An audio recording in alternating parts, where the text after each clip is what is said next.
네, 반갑습니다. 자주 뵙죠? 저도 너무 좋습니다. 사성제 팔정도 인연으로 이렇게 여러 번 뵙게 돼서 너무나 저도 반갑고, 오늘은 저번 시간에 사성제 계속 마무리하고 오늘 실천 수행 관점에 대해서도 간단하게 또 말씀 한번 드리도록 하겠습니다. 저희가 지금 사성제 팔정도를 하면서 소위 말해서 이 책에 나와 있는 내용들을 좀 다 같이 정리하고 좀 요약하는 그런 시간도 같이 지금 하고 있는 것 같은데, 한 번쯤은 다 읽어보셨죠? 네. 읽어보실 거잖아요. 네. 읽어보실 거니까. 자, 오늘 할 부분은 고진멸도 계속 저번 주에 했던 부분 한 번 더 잠깐 요약하고, 오늘은 팔정도 가운데, 고진멸도 가운데 도성제에 대해서 잘 마무리 한번 해보도록 하겠습니다. 전에 이것 기억나시죠? 이렇게 나눠서 부처님의 말씀을 네 가지로 한마디로 이야기해라 라고 했을 때는 고진멸도다 라고 이야기할 수 있고, 그러면 고진멸도를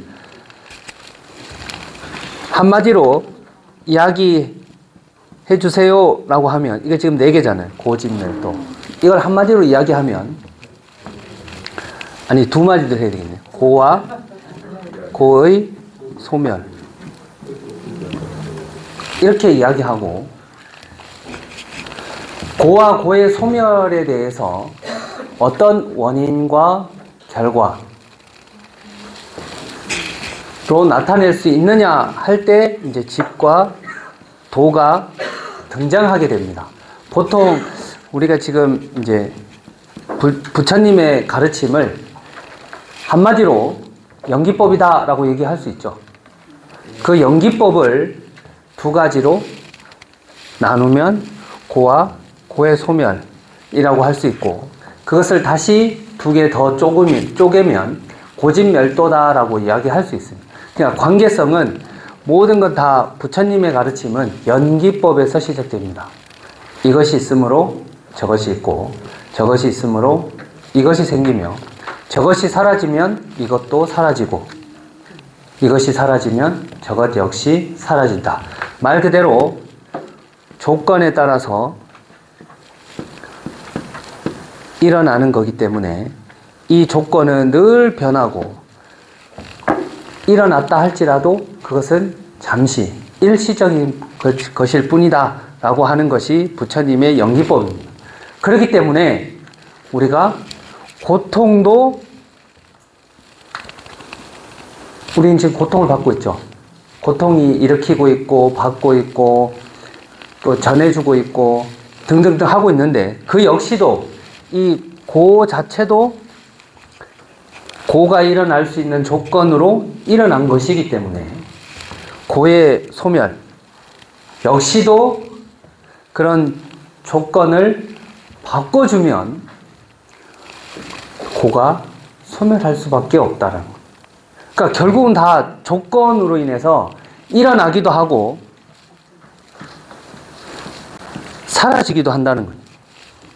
이게 이제 연기법이 부처님 법의 가장 근간이 되고 있다라는 말씀을 드린 거고, 그러면 구체적으로 이 연기법을 이제 우리 삶의 생활에 적용을 한 것이, 우리 삶은 한마디로 줄이면 고라고 할 수도 있고 고의 소멸이라고 할 수도 있죠.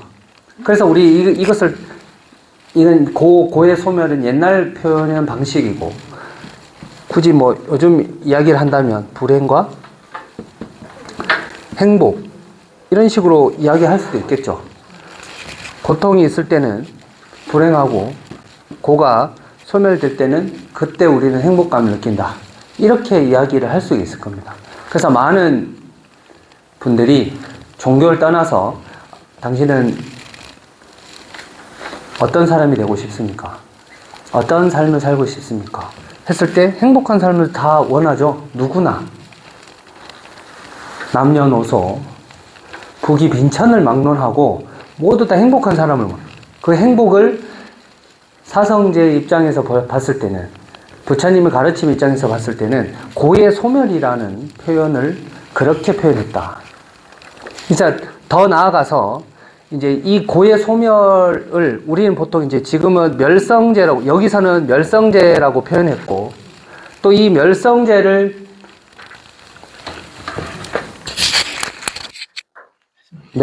이 멸성제를 여러 가지 이름으로도 불리기 시작합니다.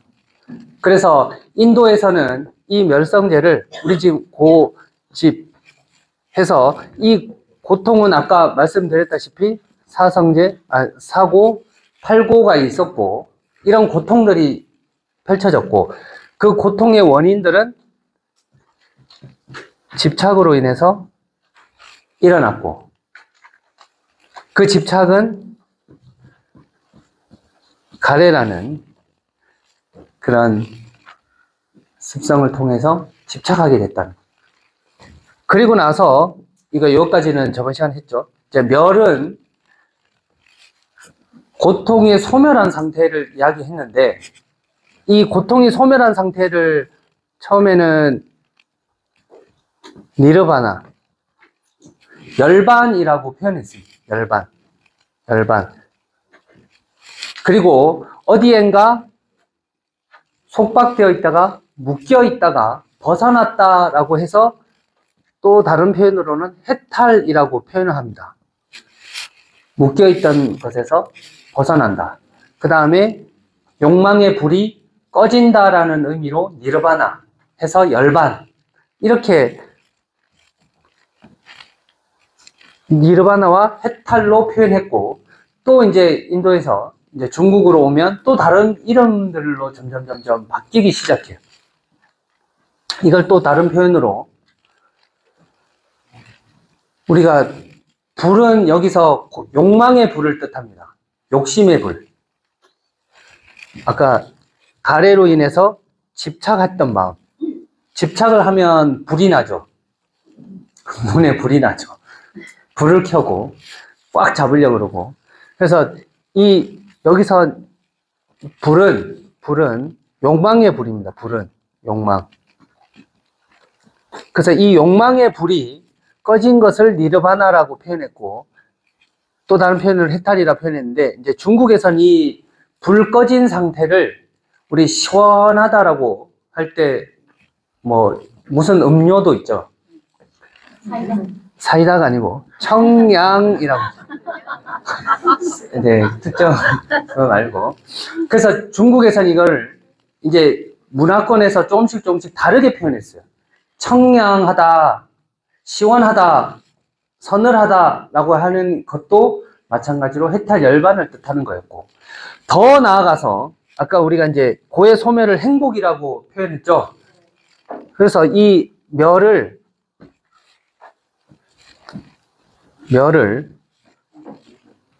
더 궁극적으로 극락이라고도 표현하십니다. 극락이라고. 왜냐하면 욕망의 불이 꺼지고 꽉 묶여있던 것들로부터 벗어나고 또 마음이 시원하고 이런 것들을 또 다른 표현으로 이제 구마라집 스님께서 불경을 번역하실 때 이제 극락이라는 표현으로 번역을 하셨습니다. 니르바나를, 열반을.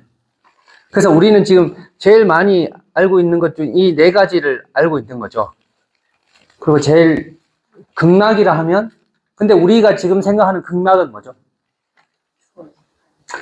돌아가셔서 10만억 8천리 건너서 저쪽 방향으로 아미타 부처님의 정토에 가면 8공덕수가 있고 7중난간이 있고 8보수가 있고 하면서 이제 그런 엄청 화려하고 신비한 그런 장소라고 우리는 보통 보신 적이 있으시죠? 보통 이것은 이제 정토삼부경에서 아미타경, 또 무량수경, 관무량수경 이런 경전들을 보면 극락을 묘사하고 있어요. 근데 극락을 묘사하고 있는데 혹시 아미타경이나 무량수경 보신 적 있으세요? 처음 들어보세요? 들어보셨죠? 네. 나중에 이제 아미타경도 공부해 보시고 관무량수경이나 이제 무량수경도 한번 공부해 보시면 거기서 표현되는 극락의 묘사가 마치 우리로 지금 치면 사막에 오아시스를 표현한 것과 같은 묘사를 하고 있어요. 극락으로. 그 말인즉슨 이 정토삼부경이 어느 지방에서 유래되었고 어떤 문화의 영향을 받았는지는 그 경전을 보시면 이제 알 수 있어요. 그래서 대부분 사막에 엄청 더운 지방에서 오아시스를 극락세계로 표현해 놓은 거예요. 그렇게 극락은 더운 지방, 사막이 있는 지방에서 그런 문화가 영향을 줬구나 라고 알 수 있습니다. 그래서 이런 여러 가지 멸을 통해서 이런 표현들을 우리가 그동안 접하고 이것이 불교의 궁극적인 모습이다. 우리 그러면 이렇게 열반과 해탈, 청량하고 극락세계로 가려면 어떤 원인이 필요한가? 고통의 원인이 집착이었다면 이 멸에 대한 결과에 대한 집착은 원인은 이제 길에 있다 해서 이 길이 저번 시간에 다음 시간에 하면서 여기까지 말씀드렸죠? 네. 그래서 오늘은 이제 이런 목표를 통해 이상과 목적을 향해서 어떤 원인들이 필요한지 또 도는 어떤 것들이 있는지를 이제 한번 살펴보도록 하겠습니다. 우리 책 한번 보실까요? 도는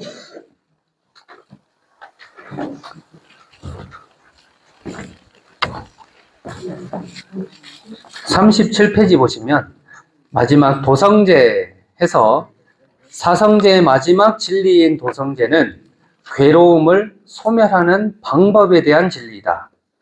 열반은 이 팔정도를 실천함으로써 실현되는 것이다. 해서 바로 밑도 끝도 없이 팔정도가 바로 나와버리죠. 자, 밑에 빨간색 부분을 보시면 수바따여 어떤 법과 율에서든 팔정도가 없으면 거기에는 사문이 없다. 그러나 나의 법과 율에는 팔정도가 있다. 수바따여 오직 여기 불교 교단에만 사문이 있다. 이렇게 표현하시고 그러면 팔정도가 갑자기 어떻게 해서 나왔는지 그 밑에 부분을 보시면 부처님께서 6년 고행을 마치시고 제자들에게는 두 가지 양극단에 대해 말씀하셨다. 감각적 욕망에 대한 쾌락의 탐닉에 몰두하는 것과 괴롭고 성스럽지 못하고 이익을 주지 못하며 자기 학대에 몰두하는 양극단에 의지하지 않고 열에는 중도를 완전하게 깨달았나니 이 중도는 안목을 만들고 지혜를 만들며 고요함과 최상의 지혜와 바른 깨달음과 열반을 인도한다. 그러면 어떤 것이 바른 깨달음과 열반으로 인도하는 중도인가? 그것은 바로 8가지 구성요소이니 구성요소를 가진 성스러운 도니 이것이 팔정도이다. 라고 해서 중도에 대해서 이제 나옵니다. 우리 지금 이제 팔정도 가운데 고, 집, 멸, 도 가운데 이 도를 제일 처음에 이야기하는 도, 이 길 중에 제일 처음 길을 이 중도라고 이야기를 했습니다. 부처님의 가르침인 이 고진멸도 사성제는 나중에 부처님의 법을 요약하고 정리해 놓은 거예요. 사성제는. 그런데 부처님께서 연기법을 깨달으시고 나서 제일 처음 제자들에게 특히 이제 오비구죠. 오비구에게 설한 법은 중도법이었습니다. 중도법이었어요. 자, 그러면 중도에 대해서 우리가 부처님 생애 공부하셨죠? 자, 부처님께서 성도하시고 나서 성도하시기 전까지 부처님은 어떤 수행을 하셨을까요? 어떤 실천 수행을 하셨을까요? 고행. 또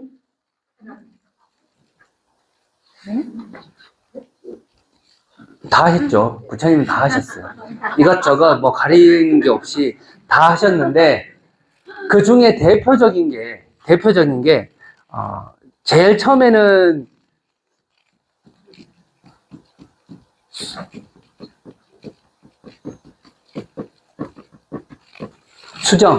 선정을 닦으셨어요. 우리가 보통 수도한다, 기도한다, 수행한다 하면 제일 먼저 뭐에 한 가지 대상에 집중하는 거예요. 집중하는 거. 그래서 하나를 집중하면 고요해집니다. 우리가 이제 기도할 때도 기도 3대 원칙이 있죠. 첫 번째는 어떻게 됐든 간에 간절해야 돼요. 기도하려고 한다면. 그렇죠. 그리고 두 번째는 이것저것 하면 안 돼요.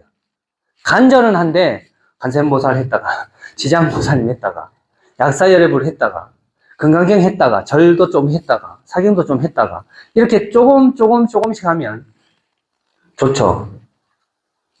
하지만 성취가 늦어요. 그러니까 마치 물이 끓으려고 했다가 다시 씻고 끓으려고 했다가 다시 씻고 하는 것처럼 하나를 집중해서 하는 것이 더 효과가 보통 빠르다라고 얘기를 해요. 그러니까 기도를 빨리 속성취 하시려면 간절한 마음이 있어야 되고 또 하나는 한 가지를 해주는 하나를 집중하셔야 돼요. 하나를 이것도 좋고 저것도 좋고 하면 결국은 이것도 안 되고 저것도 안 되고 이것도 안 되고 사경도 조금 해보다가 절도 좀 해보다가 막 그렇게 물론 초심 때는 나한테 맞는 것이 무엇인지 좀 찾으려고 하기도 하고 또 여러 가지 한번 수행을 맛보기도 하는 그런 마음도 있어서 이것저것 할 수는 있는데 진짜 이제 간절해지면서부터는 이제 하나를 집중하셔야 돼요. 그리고 기도의 3대 핵심은 간절하고 하나를 하고 이 하나를 반복해야 돼요. 하다 말다 하다 말다 하다 말다. 그래서 정해진 시간에 기도를 하면 보통 이렇죠. 제가 지금 이걸 꼭 해야 되는데요. 이런 소원이 있는데요. 하면서 어떤 게 좋은가요? 지장보살님 좋은가요? 관세음보살님 좋은가요? 사경을 하는 게 좋은가요? 절을 하는 게 좋은가요? 그러면 이거 하나만 일단 해보십시오. 이렇게 하는 거예요. 한 100일 동안은 천수 다라니만 한번 외워보십시오. 다른 거 하지 말고 일체하지 말고. 그리고 그거 할 때 정해진 시간에 그 방법으로 수행 방법을 반복해서 해야 됩니다. 그래서 49일, 100일, 1년 기도 하면서 계속 간절하는 것을 하나를 반복하는 것. 이것이 이제 기도의 가장 핵심적인 내용입니다. 이렇게 하고 나서 뭐 100일이 끝나면 뭐 다른 수행도 하고 하되 그거 하면서는 저것 하면 이게 이것도 안 되고 저것도 안 됩니다. 그래서 여러분들도 한번 기도를 하고 계시죠, 지금? 어떤 기도를 하고 계시나요? 시험 합격, 재물 성취, 소원 성취, 건강, 뭐, 이렇게 하고 있죠? 하시고 계시죠? 그리고 나서 이 세 가지가 중요한데, 형태는 이렇게 돼요. 처음에는 기도를 하면 다 해달라고 그래요. 다 해달라고 그래요. 이것도 해주시고요, 이것도 해주시고요, 이것도 되게 해주시고, 이것도 해주시고요. 다 해달라고 그래요. 마치 아이가 엄마한테, 이제 막 태어나면 엄마한테 어떻게 해달라고 그래요? 이것도 사주세요, 저것도 사주세요. 애기랑 똑같아요. 처음 기도하실 때는. 그쵸? 아직도 애기신가요? 근데 이제 조금 크면 어때요, 애가? 조금 크면, 네? 처음에 애기 때는 다 해달라 그래요. 근데 애기가 이제 뭐 사춘기쯤 오면 이제 어떻게 돼요? 제가 알아서 할게요.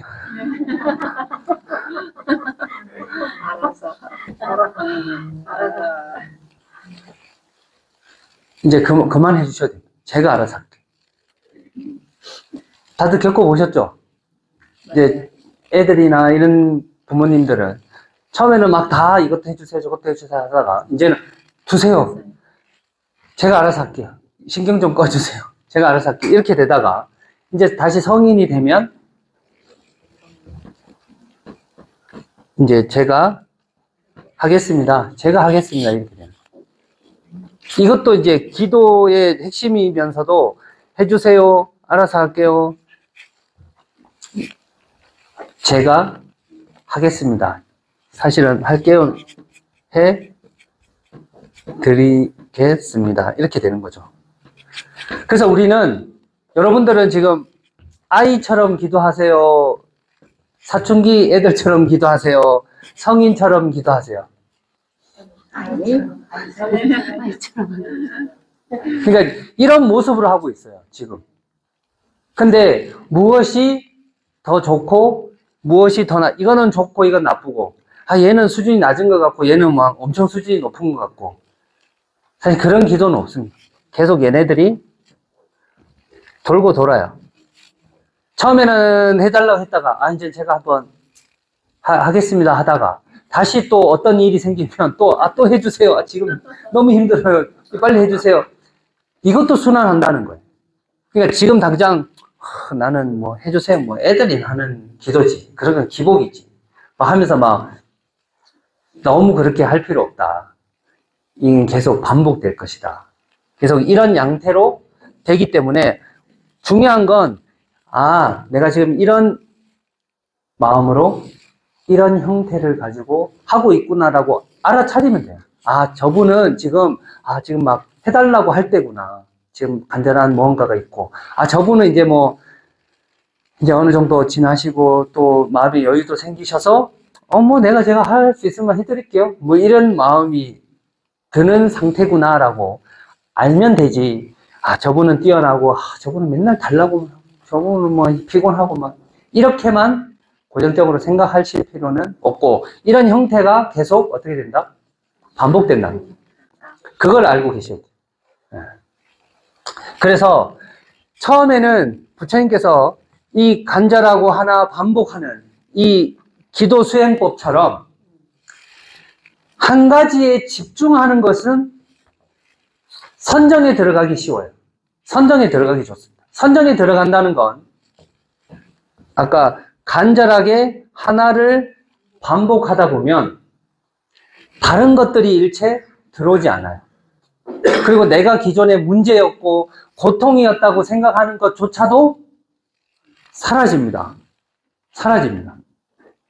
그런 경험 많이 해보셨을 겁니다. 아마 내가 어떤 일을 집중하고 할 때 내가 비었는지 피가 나는지 신경도 안 쓰고 그냥 계속 했던 것들, 그런 것들도 참 많이 있었을 거라 생각해서 부처님께서 처음에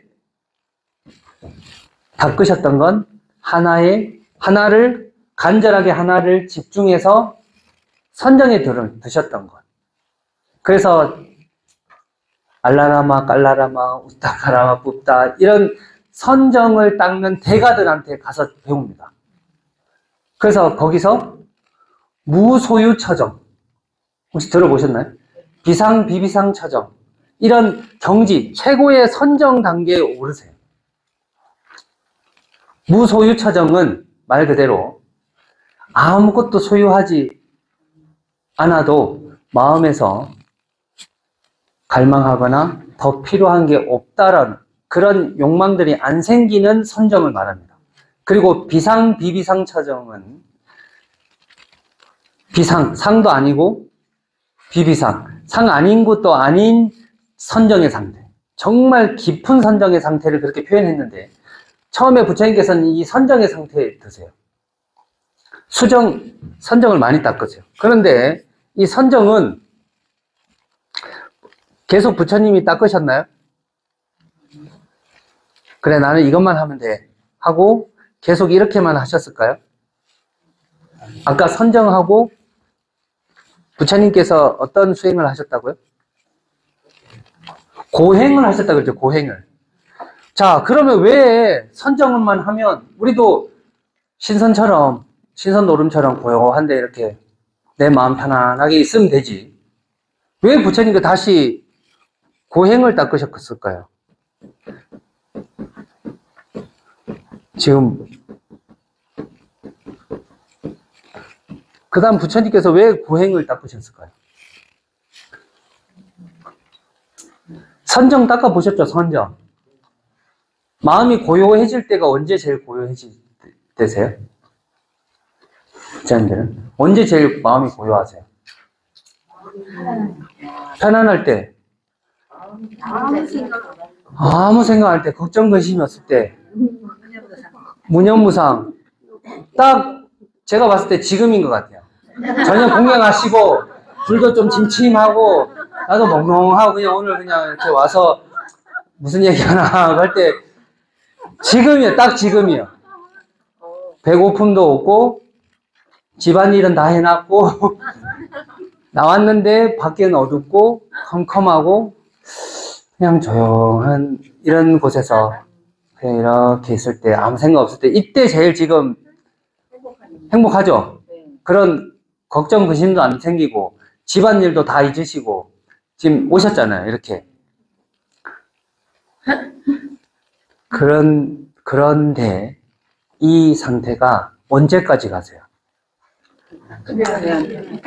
어떤 차 타시면 다시 아니면 집에 들어가시면 또 들어가자 문 열자마자 왜 안 해놨고 왜 하면서 또 다시 번뇌가 또 생기길 마련이죠. 부처님께서도 똑같았던 거예요. 간절하게 하나를 집중해서 반복할 때는 선정에 드는데 그렇지 않을 때가 생기는 거예요. 선정에 들 때는 너무 좋아요. 그런데 이 선정이 오래 간다, 가지 않는다? 가지 않는 거예요.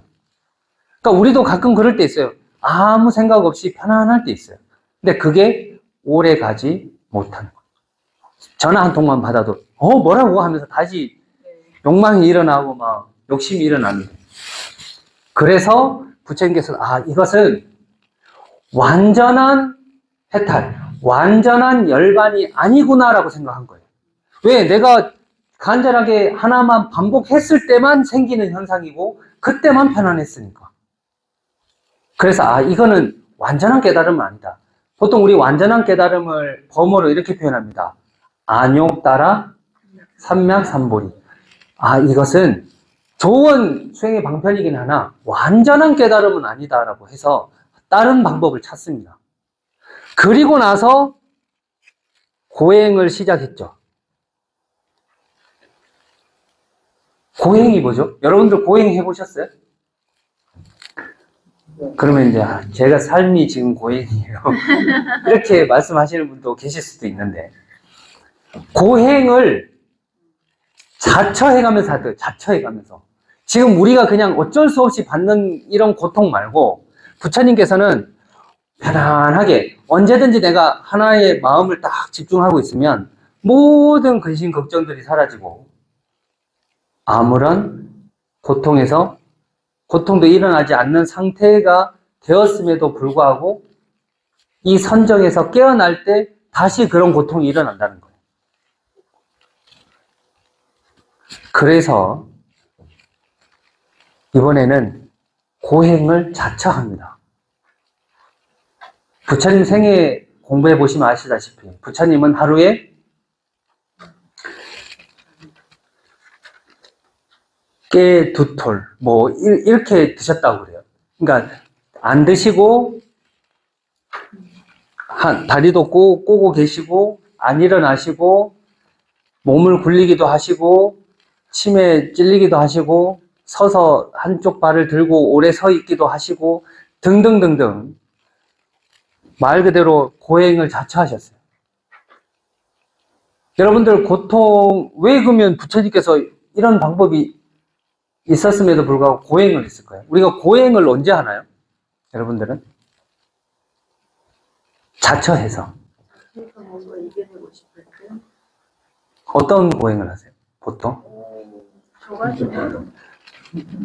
아니, 대부분 그렇게 하시죠. 지금 다이어트 다 하시고 계시잖아요. 네. 근데 다이어트를 왜 하시려고 그러세요?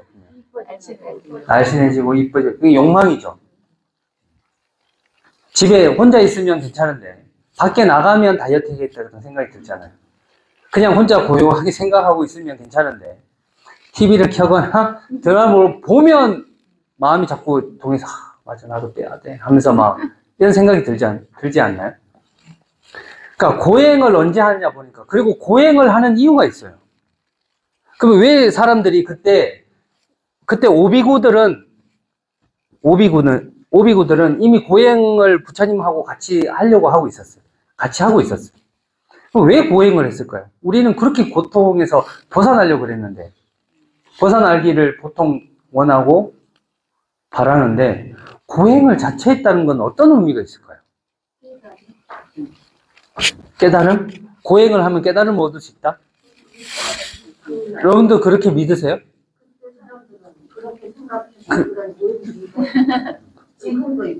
지금도 있고. 그러니까 그게 좀 이해가 되세요? 이해가 되세요? 고통을 자처해서 하는 것에 대해서 좀 이해가 되세요? 그래요? 이해가 되세요? 정신력상.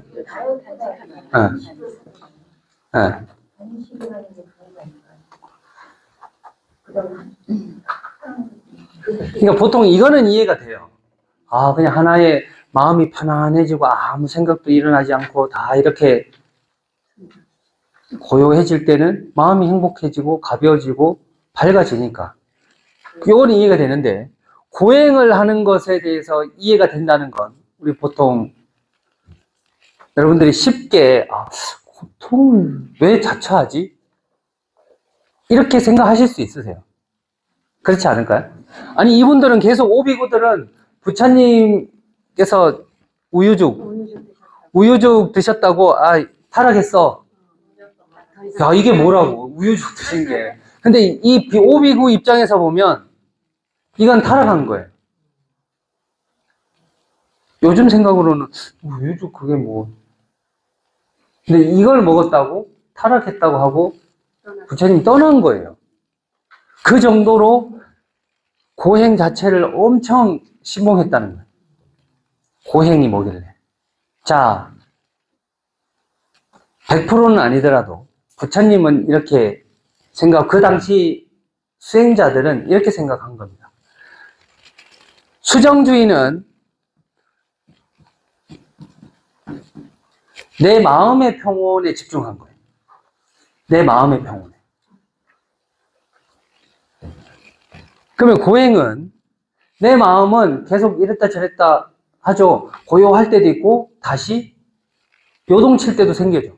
그래서 부처님께서는 선정은 들어갈 때만 편안하고 다시 선정해서 나오면 또 똑같구나. 이렇게 해서 이건 올바른 깨달음, 최고의 깨달음이 아니다 라고 해서 고행을 하는데 이 고행은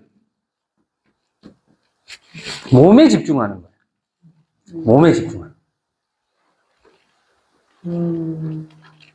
그러니까 우리가 지금 고행이라고 하면 자꾸 막 자학하는 거 있죠. 막 그런 것만 생각하기 쉬운데 그게 아니라 우리 지금 일반적인 예로 운동하시는 분, 운동에는 에어로빅, 요가, 헬스 뭐 다 포함해서 지금 운동하시고 계신 분, 걷기, 수영, 테니스 전부 다 지금 운동을 나는 좀 규칙적으로 100%는 아니더라도 좀 하고 있다 하시는 분, 그럼 나는 운동 지금 그런 건 안 하고 있다 하시는 분, 운동 그런 건 없고 그냥 숨만 잘 쉬면 된다, 숨쉬기 운동으로 난 주로 하겠다 이렇게 하시는 분. 자, 생각해 보세요. 우리 지금 고행이라고 해서 잘 이해가 안 되지만 말을 바꾸면 지금 운동하는 거 있죠. 운동하는 것이 실제적으로 고행이에요. 옛날 선비들은 배 꺼진다고 빨리 걷지도 않았어요. 옛날에. 그리고 지금 생각해보면 그래요. 몸을 쓴다는 건 굉장히 우리 전통적으로, 문화적으로 좀 낮은 위치의 사람들이 조선시대로 만약에 표현한다면 싼 것들이 하는 거예요. 양반은 몸 쓰는 걸 하지 않아요. 그리고 얼마 전까지만 해도 몸 쓰는 것보다 펜대 굴리는 게 더 지위가 높고, 머리 쓰고 펜을 쓰는 게 도끼나 연장을 쓰는 것보다 더 우대받아요. 그런 문화가 있어요. 그렇지 않나요?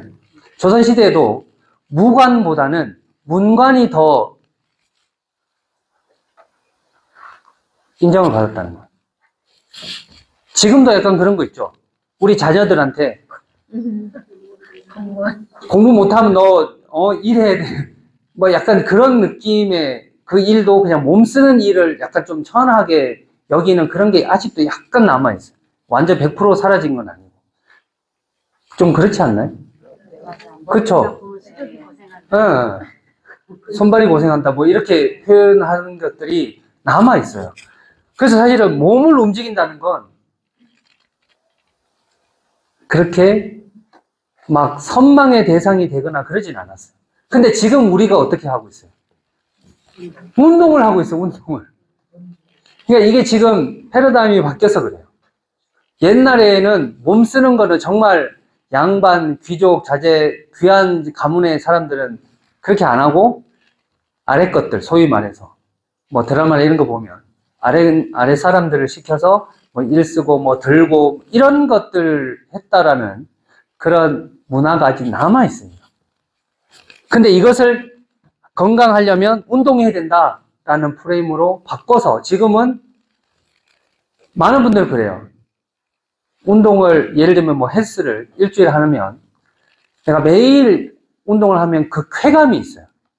몸을 쓰는 데에 쾌감이 있어요. 그러니까 고요하게 아무것도 하지 않을 때도 편안하지만 내가 일정하게 몸을 쓰는 것 자체가 굉장히 편안함을 줘요. 그래서 어떤 분들은 운동 한두 번 빠지면 몸이 오히려 찌뿌둥하다 그래요. 중독. 근데 이 고행은 그런 걸 이제 운동으로 보면 좀 이해가 되실 거예요. 아, 내가 정해진 거 오늘 가기로 한 날 안 가면 마음이 좀 찌뿌둥하고 몸이 또 오히려 잘 안 풀리는 것 같고 그런 생각을 하시는 것처럼 이 고행은 마치 그와 같은 거예요. 오히려 몸을 자극을 주면서 이제 요가 해보시면 아실 거예요. 요가 해보신 분. 아, 요가 안 해보셨어요? 요가 하면 요가 왜 해요? 요가를? 건강하려고. 내가 그동안 했던 동작이에요. 별로 잘 쓰지도 않았던 동작이에요. 그거 왜 그렇게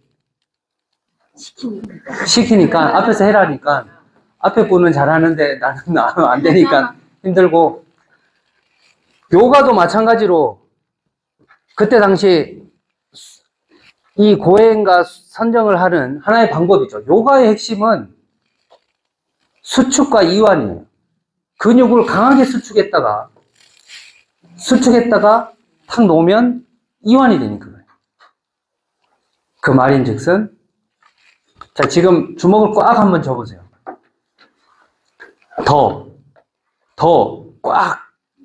꽉 쥐었다가 펴보세요. 이게 지금 꽉 쥘 때는 고행이에요. 펴면 선정이 들어요.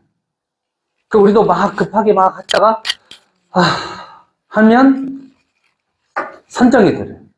요가가 그런 원리로 돼 있어요. 수축과 이완으로 돼 있어요. 그래서 내가 쓰지 않았던 동작으로 막 이렇게 꼬고 막 하다가 다시 원래대로 탁 돌아오면 순간 긴장과 내가 주의했던 것들이 나아져 버려요. 그래서 정말 릴렉스가 되고 이완이 돼 버려요. 오히려 이것 때문에 이게 오히려 엄청난 중독성이 있어요. 요가 뭐 하는 거 없죠? 그냥 앞에 가서 강사 선생님이 선생님들이 이렇게 하는 거 그냥 따라하고 오는 게 밖에 없잖아요. 근데 이게 굉장한 중독이 있어요. 지금도 하잖아요.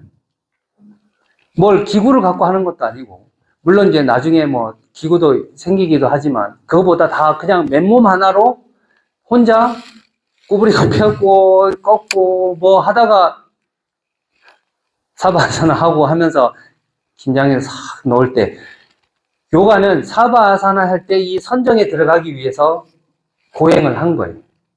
결국 이 몸과 마음은 둘이 아니기 때문에 부처님께서 선정에 들었을 때만 마음이 편안하고 다시 선정에서 나왔을 때 다시 마음이 불편해지는 것. 그것은 내 마음에만, 그럼 완전한 깨달음이 아니었고, 완전한 깨달음을 얻으려면 이 몸도, 왜? 몸이 있는 이상 계속 먹어줘야 되고, 입어줘야 되고, 온도 맞춰줘야 되고, 잘 보호해야 되고, 더우면 땀을 흘려줘야 되고 하면서 이 몸이 있는 이상은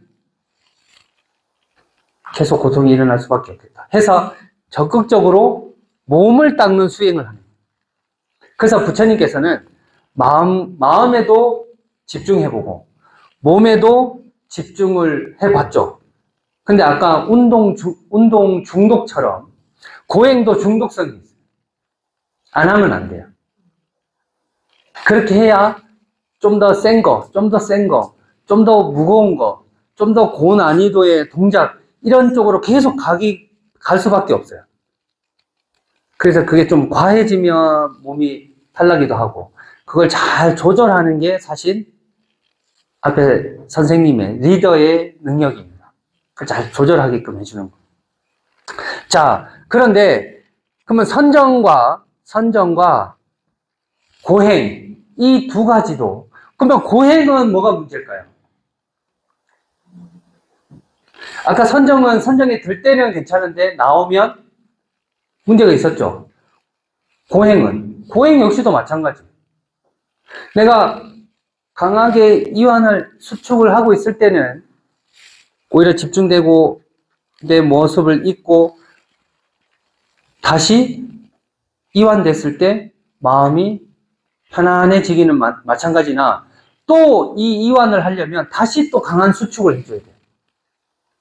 또 몸을 막 이렇게 꽈야 된다는 거예요. 몸을 안 쓰면 편안함을 얻을 수가 없는 거예요. 여기는 선정에서 나가면 다시 고통이 일어나고 마음이 불편해진다면, 여기서는 몸을 쓰지 않으면, 한마디로 마음에 집착하거나 몸에 집착해서는 수행이 안 되겠다. 이거는 양쪽의 극단이겠다라고 해서 부처님께서는 중도를 말씀하십니다. 왜? 몸과 마음은 부처님께서는 처음에 둘이라고 생각했고, 둘이라고. 둘이 아니에요? 연기법이 뭐죠? 이것이 있으므로 저것이 있으므로 이것이 있다고 그랬죠? 그러면 이것과 저것은 둘이라고 생각하는 게 내 마음이 따로 있고 몸이 따로 있다고 생각한 거예요. 연기법을 깨달으셨다는 건 이것이 둘이 아니다라고 깨달으신 거예요. 그래서 불이 연기예요. 연기불이고. 연기법은 둘이 아니다라는 뜻이에요. 그것을 좀 다른 표현으로 상호 의존이라고 하죠. 이 말이 이 말 아닌가요? 상호 의존. 서로 의존하고 있다. 이것이 있으니까 이것이 있다. 저것이 있으므로 이것이 있다. 그 말인 즉슨 이것은 둘이 아니다라고 하는 거랑 똑같은 거죠. 그렇기 때문에 다시 연기법을 깨달으셨다는 건 이 연기법은 다시 중도의 표현하고 똑같은 표현이에요.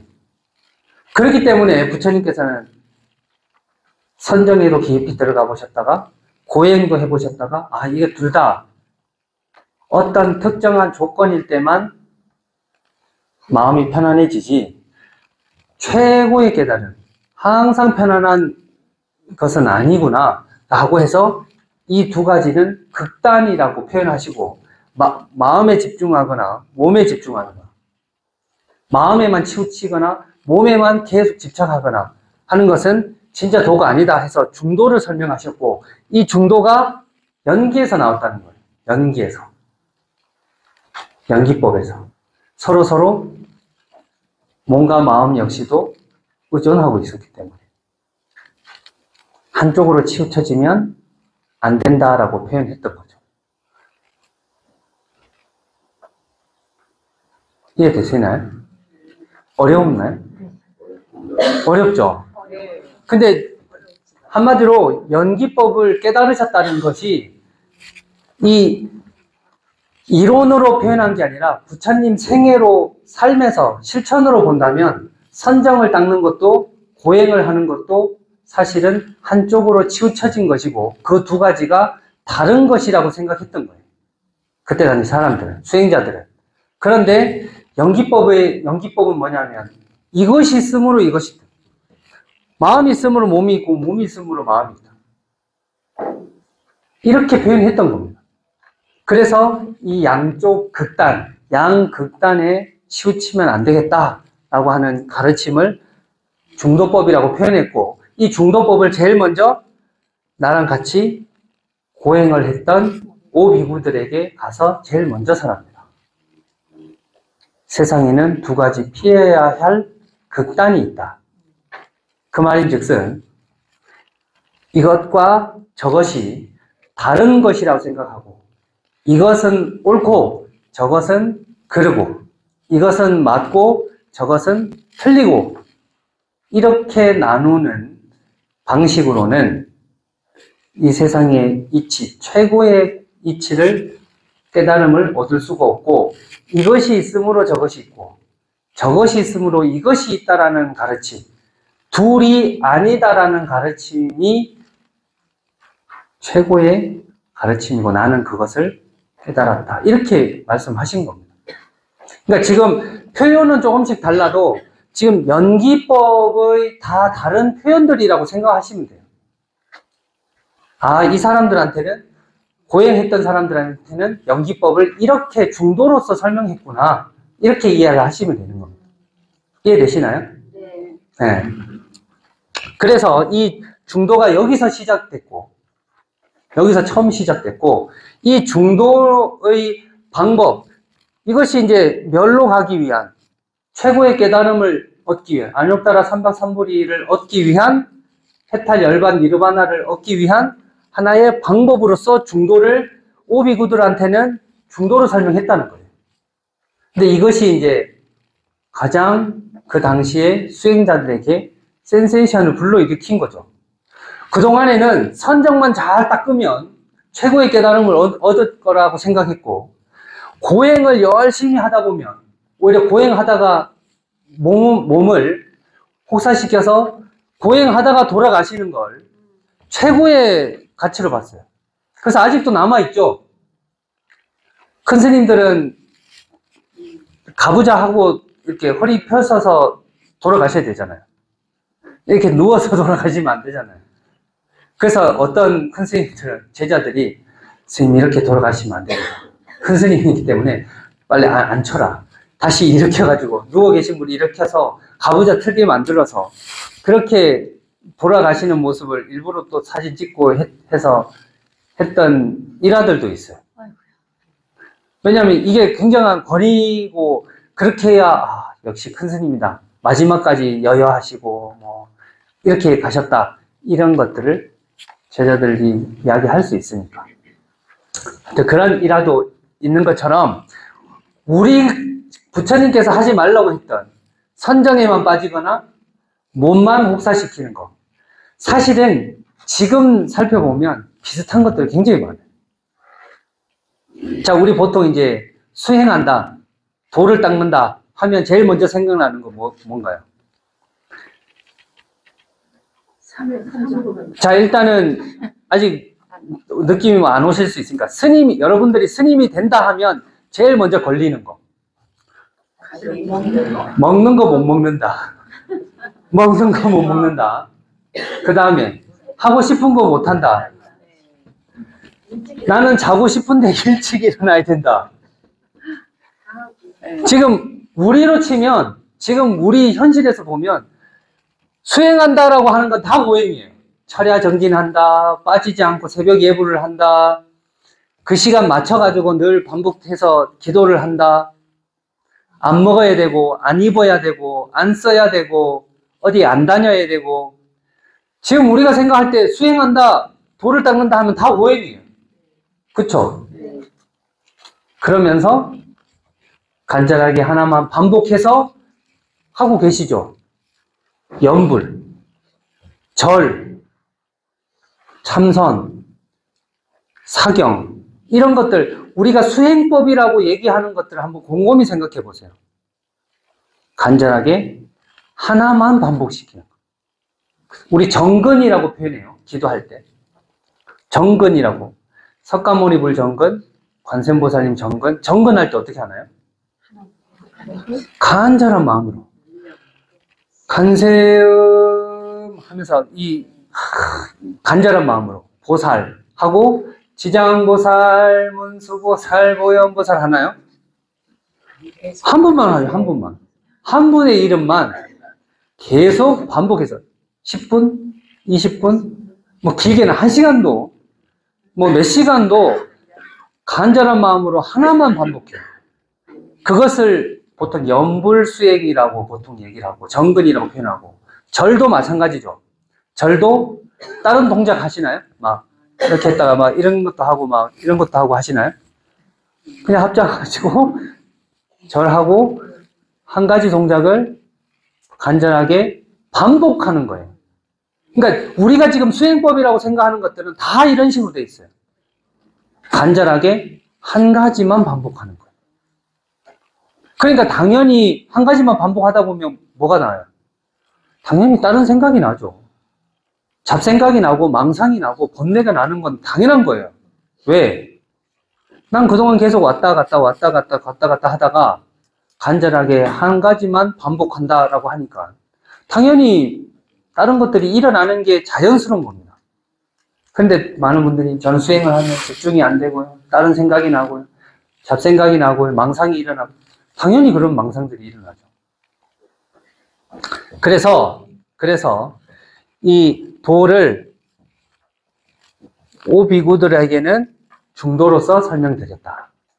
자, 그거는 이제 제 처처에 제자들에게 그렇게 설명드렸고, 나중에 이제 고진멸도라고 하고 나서 사성제로 정리한 것처럼 이것을 도성제라고 정리하면서 이 도성제는 8가지 모습이 있습니다.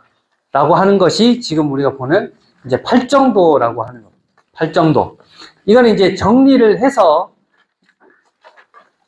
중도가 같은 그런 대상에 따라서 여러 대상들과 여러 수행자들과 여러 불자님들에게 하고자 했던 핵심을 8가지로 정리를 해놓은 겁니다.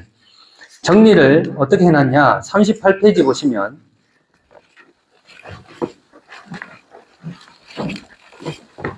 8가지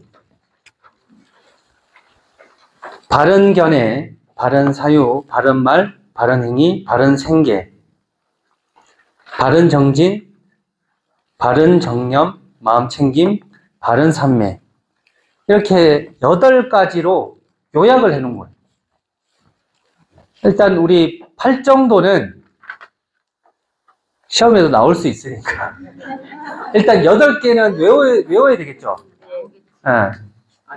사성제 팔정도에서 사성제 4가지랑 팔정도는 반드시 나오지 않을까요? 아닌가요? 그러면 자, 8가지를 우리가 아까 몸으로 운동을 해보셔서 알지만 몸으로 익힌 건 오래 갑니다. 몸으로 익힌 건. 그래서 우리가 8가지를 그냥 이 책으로 외우려면 좀 힘들고 우리가 이제 몸에 대입해서 한번 이야기를 한다면 첫 번째는 자, 머리를 이렇게 한번 만져보세요. 바른 생각, 바른 생각, 바른 생각, 바른 말, 바른 말, 바른 말, 자, 여기는 이제 완장이죠. 바른 행위, 바른 행위, 바른 행위. 그 다음에 바른 생계. 생계 잘 먹어야 되니까, 잘 먹어야 되니까. 바른 생계. 그 다음에 무릎은 어떤가요? 바른 정진. 무릎이 많이 짧잖아요. 절하시면. 바른 정진. 그 다음에 바른 관찰. 바른 관찰. 그리고 손을 이렇게 하셔서 바른 선정. 그 다음에 바른 견해. 바른 견해, 이게 뭘까요? 이게 사성제예요. 바른 견해. 바른 견해는, 정견은 사성제를 이해하고 깨닫는 것, 잘 알아차리는 것, 이것이 바른 견해. 자, 그래서 이 8가지를 제가 만든 건 아니고 원래 우리가 잘 알고 있는, 우리 이 노래 알죠? 머리, 어깨, 무릎, 발, 무릎, 발. 그쵸? 네. 우리 어렸을 때 했던 동화잖아요. 그러니까 그거를 응용해서 한다면 바른 생각, 바른 말, 바른 행위, 바른 생계, 바른 정진, 바른 관찰, 바른 선정, 바른 견해. 예, 이렇게 해서 뭐 노래로 부르면 더 빨리 외워지지 않을까 해서 한번 일단 8개를 일단 외워놓고 그 내용을 한번 설명하면 좋을 것 같아서, 자, 펜을 잠깐 놓으시고, 지금은 외우는 게 첫 번째. 외우는 게 첫 번째. 자, 양손 다 쓰시면 좋습니다. 바른 생각, 바른 말, 바른 행위, 바른 생계, 바른 정진, 바른 관찰, 바른 선정, 바른 견해. 어때요? 느낌이 오시나요? 다시 한 번 더 해볼게요. 시작. 바른 생각, 바른 말, 바른 행위, 바른 생계, 바른 정진, 바른 관찰, 바른 선정, 바른 견해. 네. 한 번만 더 하면 외울 수 있을 것 같죠, 이제. 이게 8가지. 자, 마지막 한 번만 더 해볼게요. 시작. 바른 생각, 바른 말, 바른 행위, 바른 생계, 바른 정진, 바른 관찰, 바른 선정, 바른 견해. 네. 다 외우셨죠? 8개? 네. 네. 잠시 쉬셨다가.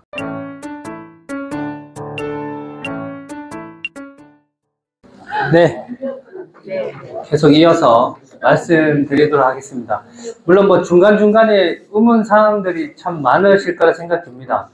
일단은 지금은 사성제 8정도만 생각하시고, 왜냐면 아까 뭐 이제 지금 사찰과 관련돼서 지금 수미산을 배우고 구산 파래를 배우고 막 이런 식으로 지금 다 순서대로 이렇게 배우셨잖아요. 그러니까 그런 부분에서 지금은 이걸 막 다 섞으면 아까 오히려 더 혼동이 될 것 같고, 아까 이제 극락세계 말씀드렸던 것도 아미타경전이나 무량수경이나 이런 것들 배우면 사실 서쪽이다, 극락세계가 밖에 있다, 아니다, 그 극락에 대한 부분들도 여러 관점들이 있거든요. 꼭 우리가 배웠던 뭐 수미산 서쪽으로 서우화주, 북구로주 하면서 그 북쪽 동서남북뿐만 아니라 거기에 한정시킬 필요도 없어요.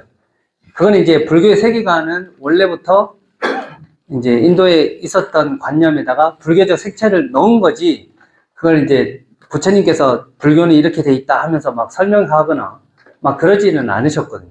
수미산을 이렇게 하면서 이렇게 돼 있고 막 그런 부분들이 아니라 나중에 제자들이 다 정리해서 이렇게 이런 세계관을 가지면 불교의 나오는 이런 문화라든지 이런 부분들을 좀 통합할 수 있지 않을까 해서 나왔던 것들이라, 지금은 어떻게 보면 지금 사성제 8정도는 여러분들이 지금 사찰 문화 해설에서 절이 어떻게 구조로 돼 있고 이런 부분들 이전의 내용이에요. 사실은 이런 내용들을 가지고 그 시대와 문화에 맞게끔 사찰 문화라든지, 그래서 사찰은 문화라고 표현하죠. 문화지, 그게 사찰이 정도다. 사찰에서 하는 거는 다 불교고, 사찰에서 하는 행위나 의식이나 이런 것들은 다 부처님이 하셨던 거다라고 얘기할 수는 없어요. 그래서 사찰은 문화라고 표현했습니다. 그래서 지금 이 사성제 8정도는 그 문화 나오기 전의 교리예요. 정말 부처님의 교리 중에 정수를 말씀드리는 거기 때문에, 지금 여러분들이 배우시고 공부하고 막 이런 것과 이거랑 지금 섞어버리면 이제 혼동이 많이 오실 겁니다. 그래서 일단은 그거는 문화로 이런 교리, 사성제 8정도들이, 이런 교리들이, 부처님 가르침들이 어떻게 그 시대와 문화에 스며들고 접목시키고 방편으로서 내지는 그런 것들을 표현하기 위해서 만들어졌는지는 그건 나중에 좀 천천히 배우셔야 될 것 같아요. 지금 여기서는 사상제 8정도는 원래 부처님의 가르침이고 원형을 먼저 배우시고, 이런 것들이 나중에 문화로서 사찰에서는 이렇게 표현될 수 있었겠구나 하면서, 이건 좀 뒤에 부분을 지금 막 섞여버리면 오히려 막 혼동스러우실 거예요. 그래서 지금은 사상제 8정도만. 그리고 이제 또 하나는 이제 아까 계속 이제 연기법을 이야기하면서 상호 의존이다, 상의 상관이다, 이것이 있으면 저것이 있다 하면서 이제 계속 이것과 저것을 이야기하고, 구체적인 예로 아까 수정주의와 고행주의 말씀드릴 때도 몸과 마음 이렇게 표현했던 건데, 이런 것들은 다 지금 우리가 이미 전제하고 있던 거예요. 몸과 마음은 이미 우리는 다르다고 생각하고 있는 거예요. 많은 부분들에서 몸은 몸이고 마음은 마음이고, 이것은 이것이고 저것은 저것이고, 나는 나고 너는 너고, 이렇게 이미 나눠놓고 우리는 이미 많이 생각하고 있다는 거예요. 왜냐하면 이 나눠놨다고 하는 것이 이미 가래를 통해서, 원래 고는 왜 생겼나요? 고통은 12연기 때문에 생겼죠. 12연기법으로 펼쳐져 있는 거죠. 사실은 연기법 때문이라기보다는.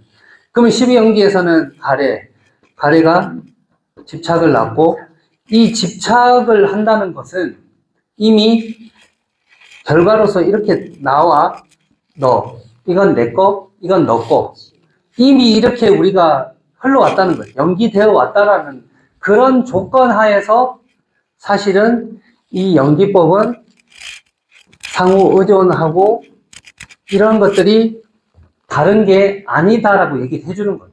말 그대로 연기이기 때문에, 이 연기는 12개가 한 가지 속에 다 포함되어 있을 수도 있고, 이 한 가지가 12개로 그냥 펼쳐지는 경우도 생깁니다.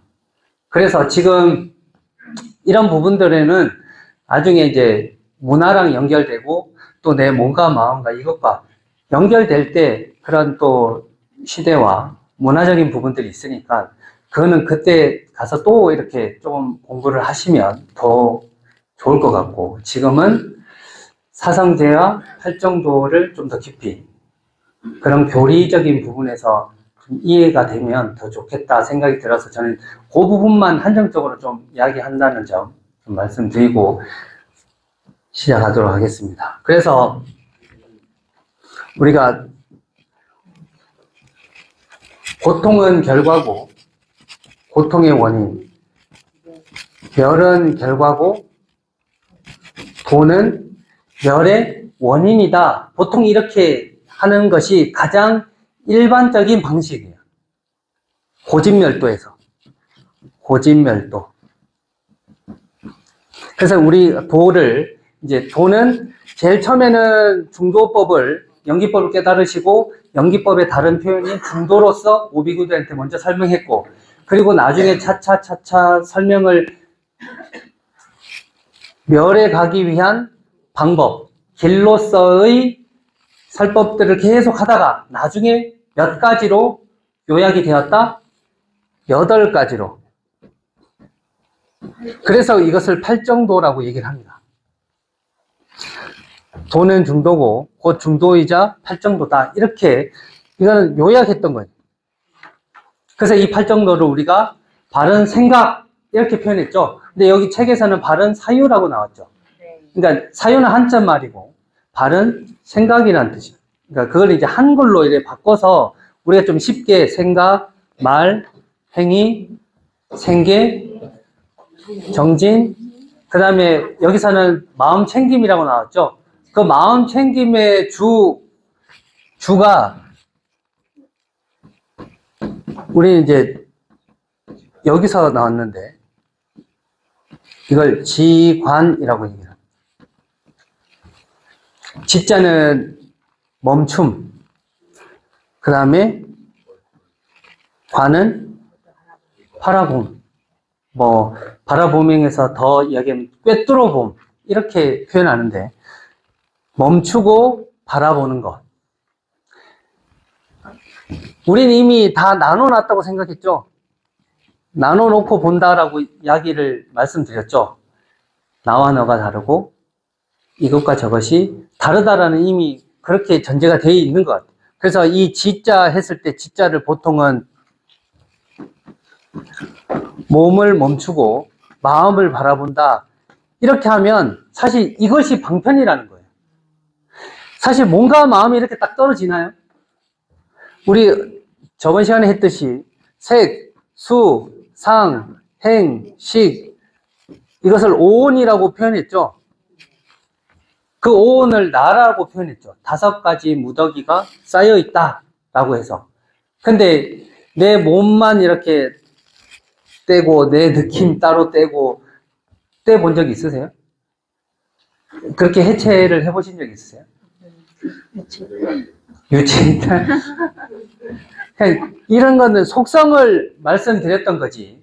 이것이 따로 우리는 해체를 해보니까 이 안에서 그것을 주체할 만한 것이 없다. 실체가 없다라는 걸 확인시키려고 이렇게 나눠 놓은 거죠.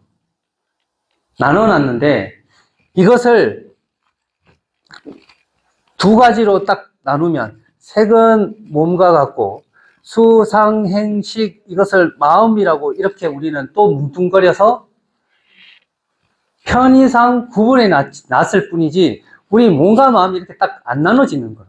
근데 우리는 이미 몸, 마음이라고 해서 언어로서 단어로서 쓰는 순간 그리고 그걸 인식하는 순간 몸은 따로 있고 마음은 따로 있는 것처럼 느껴지는 거예요. 이미. 근데 그것이 아니다라고 하는 것이 상의상관, 상호의존. 원래 이렇게 나눠지는 게 아니다. 그런데 나눠서 설명하니까 이해가 빠른 거예요. 아, 그럼 몸, 내 거, 너 거. 나, 너. 이렇게 나눌 수 있죠. 부모님이 자식을 두고 여기까지는 내 거, 여기까지는 너 거. 이렇게 나눌 수 있나요? 나눌 수는 없죠. 근데 가능은 하죠. 재산 분할할 때는 가능하죠, 다. 수치로는 가능하다는 거예요. 수치로는. 근데 말 그대로 수는 그냥 수일 뿐이지 현실이 아니에요. 1 더하기 1이 우리는 항상 2라고만 생각하죠. 이건 그냥 약속이지 현실에서는 이렇지 않다는 거예요. 우리가 이렇게 다 더해지면 50명의 힘이 나오나요? 그래서 이렇게 가는 거는 인과적인 표현이고 불교에서 말하는 건 인연을 얘기합니다. 그래서 불교에서는 1 더하기 1이 11이 될 수도 있죠. 11도 될 수 있고 0도 될 수 있고 왜냐면 이 인연에 따라서 조건에 따라서 바뀌니까. 아까는 1 더하기 1 숫자로 수학을 하면 2죠. 근데 인연이라는 표현 자체가 조건이 다르면 다르게 발생된다는 거죠. 다르게 일어난다는 거예요. 그러니까 다른 조건을 준 거예요. 그냥 얘랑 그냥 같이 나란히 쓴 거예요. 이런 조건을 주면 얘는 11도 될 수 있다는 거예요. 그러니까 보통 불교는 인과를 기반으로 하지만 인과만 이야기하지 않는다는 거예요. 인연을 얘기한다. 조건을 다르게 하면 다르게 발생된다는 걸 충분히 얘기해 주는 거예요. 그래서 처음 시간에 여러분들이 어떤 계급으로, 직업이 뭐든, 얼굴 색깔이 어떻든, 돈이 있든 없든, 남자든 여자든, 나이가 많든 적든, 우린 다 해탈, 열반, 행복의 나라로, 행복의 길로 갈 수 있다라는 것이 부처님의 인연법입니다. 원래 인과법으로는 남자보단 여자가 뭐 불행하고, 키 큰 것보다 작은 게 더 하이란 것 같고, 이렇게 다 나눠질 수 있는 거죠. 인과적으로 보면, 결과로서. 어떤 게 우성이고 열성이고 하는 것들이 나눠지잖아요. 근데 불교에서는 인과를 기반으로는 하되, 인과만 이야기하진 않는다는 거예요. 무조건 착한 일 해라. 착한 일을 해야죠. 그런데 어떨 때는 질문에 사냥꾼이 토끼 어디 갔냐고 물어보면 난 정직하게 여기라고 얘기해 주겠어. 그러면 나는 정직하지만 얘는 어떻게 되는 거예요? 쫓아온 사냥꾼에 의해서 죽임을 당하는 거죠. 그래서 좋은 인연으로 맺어야 되겠다. 이 토끼랑 좋은 인연을 맺고 이 토끼도 죽지 않고 사냥꾼에게도 살생의 업을 짓지 않게끔 해줘야 되겠다 하면서 잘 모르겠는데요. 하든지 그냥 눈이 안 보여요. 이렇게 하든지 저쪽으로 갔어요. 이렇게 하는 건 인과로 보면 그 사람 나쁜 진실을 얘기한 게 아니죠. 거짓을 얘기한 거잖아요. 하지만 인연으로 본다면 토끼랑도 좋은 인연이 되고 그 포수에게도 살생의 업을 짓지 않게 좋은 인연을 맺어준 거예요. 사실 어떻게 보면 그렇게 표현을 한 겁니다. 불교가 그냥 단순히 착한 일을 하면 착한 일을 받고 복을 받고 나쁜 일을 하면 나쁘게만 된다. 나쁜 과보를 받는다. 이렇게 표현한 게 아니라 부처님은 이것을 선인 낙과 악인 고과라고 표현했습니다. 원래는 선인 선과 악인 악과 이거는 인과로 본 거고 이건 인연으로 본 겁니다. 선한 원인을 했으면 선한 과보를 얻는 게 당연한 거죠. 그쵸? 우리도 불전함에 10,000원 넣었으면 얼마만 받으면 돼요? 나중에 10,000원만 받으면 되잖아요. 근데 우리는 10,000원 넣고 많이 받고 싶어 하죠. 그러면 불교에서는 인과를 잘못 가르쳐 준 거네요. 기와 한 장에 10,000원이면 기와 한 장 쓰고 우리는 나중에 기와장 한 장만 받으면 되죠. 근데 우리는 어때요? 세세생생 집 없는 과보를 받기를 원하죠. 집이 늘 대골 같은 집을 받기를 원하잖아요. 기와 쓰면서. 그렇지 않나요? 저만 그런가요? 그렇죠. 그러면 인과에는 맞지 않죠. 그러면 절에서 다 거짓말하고 있는 거네. 그렇죠. 아니 원래 한 장 쓰면 한 장만 받으면 되잖아요. 기와. 그럼 표정이 안 좋아지시는데. 그럼 내가 그동안 썼던 기와들은 다 뭐지? 그런 생각 안 하고 그런 생각. 절에 사찰을 빨리 짓기 위해서. 네, 맞아. 선하지. 그 마음을 계속 유지하십시오. 나중에 따지지 마시고, 따지려는 마음이 분별심이 일어날 때 늘 지금과 같은 마음을 꼭 기억해 주세요. 근데 꼭 이렇게 말씀드리면, 알아버렸어요? 알아버렸으면 이제 이렇게 아셔야 돼요. 그러면 우리는 기와 한 장 쓰고, 세세생생 집 없는 고통, 에서 벗어나고, 대궐 같은 집을 얻기를 바라고, 또 실제로 그렇게 그렇게 써져 있는 데도 많죠. 그 우리도 어떤 분은 또 그렇게 한 장 쓰고 한 채, 두 장 쓰면 두 채. 아 진짜. 아 이런 마음도 말만 안 해서 그렇지. 지금 표정 굳어지신 분은 다 그런 마음이에요 지금. 그러면 그거는 거짓말 얘기하는 건가요? 아니에요. 절마다 가서 하는 내가 배 부를 때 밥 한 덩이 주면 고마우세요? 아, 배 부를 때? 나 지금 배 터져서 막 지금 막 이만큼 여기 차는데 이거 맛있는 거라고 꼭 드셔보시라고 주면 고마우세요? 안 고맙죠? 그런 조건에서는 안 고마워요. 그런 조건에서는 그냥 밥 한 덩이 고시하면 밥 한 덩이만 받습니다. 근데 내가 너무 배가 고팠을 때, 내가 이거 못 먹으면 막 쓰러질 때 누군가 조금이라도 공양을 주면 그건 너무 뼛속까지 사무쳐요.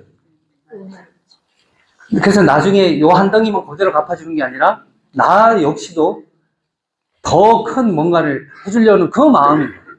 사실 그게 인연이고 인과를 기반으로 한 인연이라고 보통 얘기를 하는 겁니다. 이건 마음법이에요. 그래서 부처님의 공덕이라든지 절에 시주하고 기화를 쌓고 적고 보시하고 이런 것들이 수백 배, 수천 배도 가능할 수 있다는 거예요. 가능할 수 있다는 거예요. 근데 중요한 건 그런 조건을 만들어주는 거예요. 그런 조건일 때는 그렇게 된다는 거예요. 원래 인과적으로는 그렇게 하면 안 맞죠, 인과적으로는. 네. 이제 이해는 되셨죠, 이 관계에 대해서. 네. 그래서 그것이 악인 수다니파타나 아니면 이제 자포장경 이런 데 보면 이렇게 나옵니다. 악인 100명 공양시켜주는 것보다 착한 사람 1명 밥 주는 게 더 가치 있다라고 얘기해요. 착한 사람 100명 밥 주는 것보다 수행자한테 1명 공양 올리는 게 더 값지다 그러고 수행자 100분한테 공양 올리는 것보다 부처님 한 분께 공양 올리는 것이 더 가치가 있다라고 얘기해요. 이건 인연을 얘기하는 거예요. 그러니까 우리 가치를 얘기할 때는 인과로 다 해결되지 않고 인연으로 얘기하는 거예요. 그래서 선한 인연을 지으면 즐거운 과보를 받고 악한 인연을 지으면 고통스러운 과보를 받는다라고 얘기해요. 부처님 불교는 이거지. 이걸 기반으로는 하고 있어요. 기반으로는 하되 이것만 인과만 이야기하진 않는다. 그 말씀 드렸고 다시 돌아가서 우리가 이제 도에서 중도를 요약한 게 팔정도고 이 팔정도가 이제 앞에 발은이 붙어요. 이 발을 정자가 붙는데 발은 생각, 바른 생각, 바른 말, 바른 행위, 바른 생계, 바른 정진, 바른 관찰, 바른 선정, 바른 견해. 이것이 이제 한자로 하면 사유, 정업, 정명, 정진. 이제 옆에 책 보시면서 정염, 정견. 이걸 그냥 이렇게 해석을 해놨다라고 생각하시면 되고, 사유, 말, 행위, 생계, 정진. 여기 정염을, 이걸 관찰이라고 표현한 겁니다. 정염은 말 그대로 아까 지와 지관에서 이 관과 의미가 상성하기 때문에 이제 관찰이라고 이 정염을 이렇게 표현한 겁니다. 또 다른 표현으로 마음을 챙긴다. 마음을 챙긴다는 게 뭐죠? 마음을 잘 살펴보고 관찰한다는 거예요. 이건 이제 해석상 그런 표현이고, 나중에 이거 한자와 한글 이렇게 되는 것들을 매치를 할 수 있으시면 됩니다. 그 표현은 조금씩 달라질 수 있는데, 여기서는 그렇게 표현하고, 우리가 좀 알아먹기 쉽게 표현한 거니까 그렇게 이해해 주시면 되고, 그 다음에 이 견해, 정견, 견해가 사성제를 이해하는 것이고, 그러니까 이 사성제, 팔정보 속에 다시 또 사성제가 있는 거죠. 바른 견해라는 것이. 이렇게 모든 것은 결과와 원인, 결과와 원인, 고와 고의 소멸. 이것 역시도 이렇게 된답니다.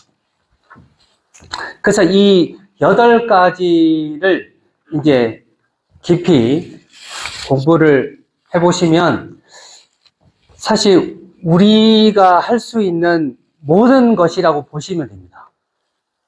우리가 지금 하고 있는 이 생활에서, 현실적인 이 생활에서 할 수 있는 모든 것을 8가지로 이렇게 표현해 놓은 겁니다. 우리가 할 수 있는 행위, 실천 행위를. 그걸 이제 도라고 표현했으니까 이 도는 바른 실천, 바른 행위, 바른 삶. 우리가 할 수 있는 모든 것들을 8가지로 표현해 놨다. 이렇게 이해를 해주시면 좋을 것 같습니다. 그래서 지금 이 8가지 설명을 또 이렇게 하고 있는데 38페이지 보시면 사실 이게 아까 오비구한테는 오비구들, 그러니까 부처님과 같이 고행하셨던 오비구들에게는 중도의 법문이 이 실천 수행법이었겠죠. 이걸 부처님께서 깨달으셨고 이것이 우리한테 제일 와닿았겠죠. 근데 여러분들 중에서도 이 8가지가 다 와닿지는 않으실 겁니다. 왜냐하면 전체적으로 요약을 해놓은 것이기 때문에, 교리적으로 요약을 해놓은 것이기 때문에 다 와닿지는 않을 수 있어요. 하지만 이런 것들이 있다라고 보시고 나중에 적용이 가능합니다. 자, 첫 번째는 여기서 바르다라고 표현했죠. 여기는 중도라고 표현하기도 하고 정도라고 표현하기도 하고 8가지는 그냥 숫자 종합을 요약을 해놓은 거니까. 바르다 라는 것은 중이라는 표현이고, 그러면 우리가 보통 정견 이렇게 표현하는데 바른 도는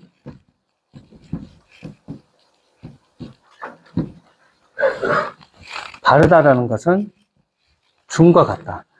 자, 그러면 아까 우리 중도에서 중은 뭐였죠? 이것도 아니고 저것도 아니고. 이거가 무엇이니까 그러니까 우리가 바르다라고 하는 건, 그러니까 오해하시면 안 되는 게, 바르다라고 하는 건,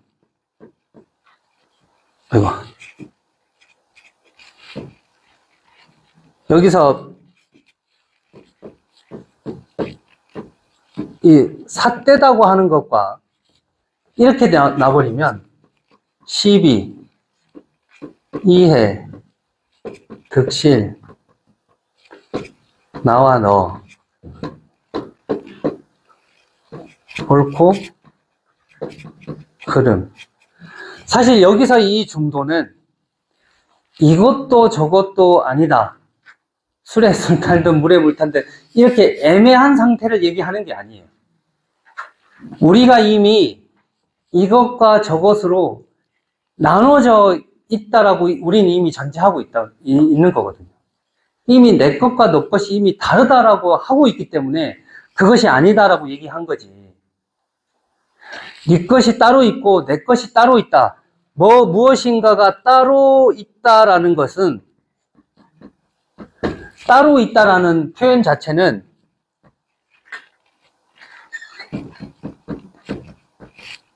실체가 있다는 말하고 똑같은 말이거든요. 네 것이 따로 있고 내 것이 따로 있어. 몸이 따로 있고 마음이 따로 있어. 이런 거는 우리가 표현을 따로 있고 있다고 표현했지만 불교에서 이야기하는 실체가 있는 것이죠. 실체가 있으니까 그 실체에서 그 실체가 고정 어떤 불변적인 무언가를 상징하고 있다라는 전제를 하는 거예요. 그래서 자꾸 이 중도 바르다라고 했을 때 12이해 득실 나눠 이 연기가 상호 의존, 상의 상관, 서로 다른 표현으로는 연결되어 있다는 거예요. 다른 표현은 굳이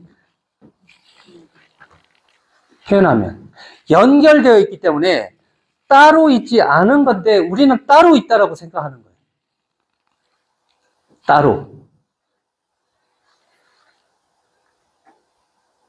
그렇게 딱 나눠지지 않는다는 거예요. 그것이 부처님께서 말씀하신 진리인데 우리는 이것과 저것은 따로 있는데 부처님의 진리는 이거 두 가지를 하나로 합친 거구나. 이렇게 이해를 해서 중을 이해하시면 안 된다는 거예요. 원래 그렇게 나눠지는 게 아니라는 거예요. 왜? 우리가 계속 했잖아요. 조건에 따라서 달라지니까. 그러면 여기서 지금 다르다 해서 제가 이것을 정사로 구분하면 안 된다라고 오류를 범하기 쉽다라고 표현한 것이 무슨 뜻이냐면 정법이 있고 사법이 있어요. 사법이 있어요. 그러면 여기서 표현하는 것은 조건에 따라서 다르지 정법이 따로 있고 사법이 따로 있는 것이 아니다라고 얘기를 하는 거예요. 지금 이 이야기를 자꾸 듣다 보면 사찰이 따로 있는 것도 아니고 탑이 따로 있는 것도 아니고 이것도 탑일 수도 있고 이렇게 혼동될 수도 있는데 그거는 좀 다른 거예요. 지금 그거랑은 연결시키지 말고 이건 지금 부처님의 진짜 본래 핵심 가르침을 설명드리는 겁니다. 이 세상의 이치를.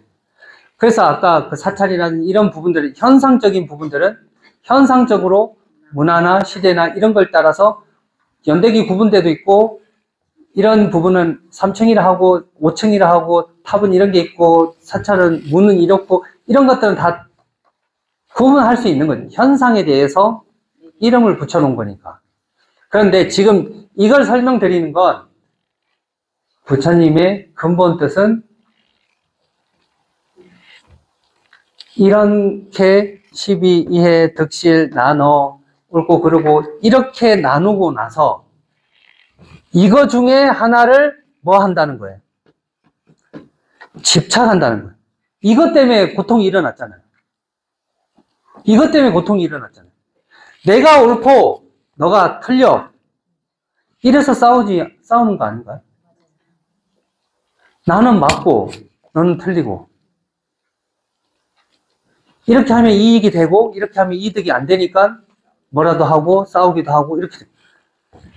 그것 때문에 나눠놓고 이렇게 나눠놓고 이건 내 거 이건 너 거 나눠두고 거기에 집착을 하기 때문에 고통이 발생된다는 거예요. 이렇게 집착을 하기 때문에 고가 발생된다는 거예요. 그렇기 때문에 고를 멸하려면 이 도에서는 어떻게 해줘야 돼요? 니께 내게 따로 없다라고 얘기해줘야 되는 거예요. 이건 이해하셨죠? 지금 이 고진멸도에서 도의 역할은 그런 거예요. 집착 때문에 고가 생겼으니까 집착을 안 하게 하려면 이건 선택이죠. 선택을 안 하게 해주면 되잖아요. 그냥 너가 지금 나가면 이 수업을 못 들어.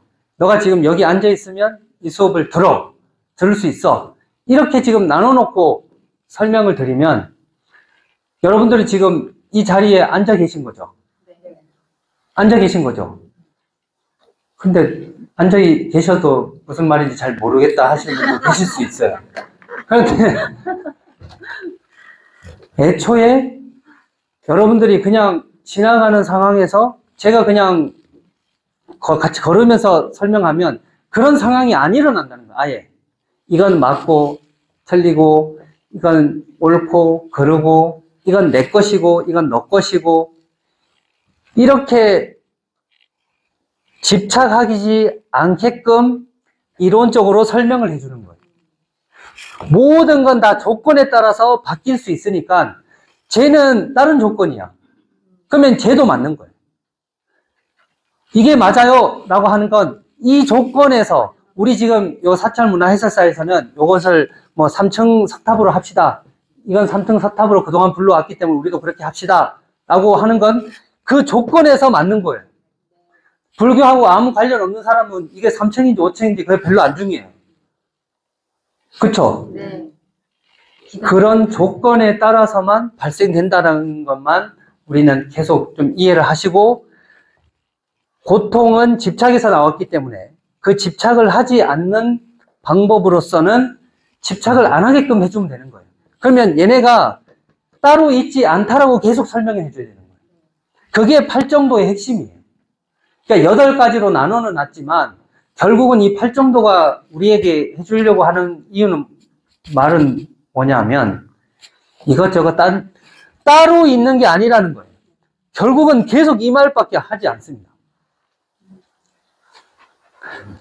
물과 얼음과 구름은 우린 다 따로죠.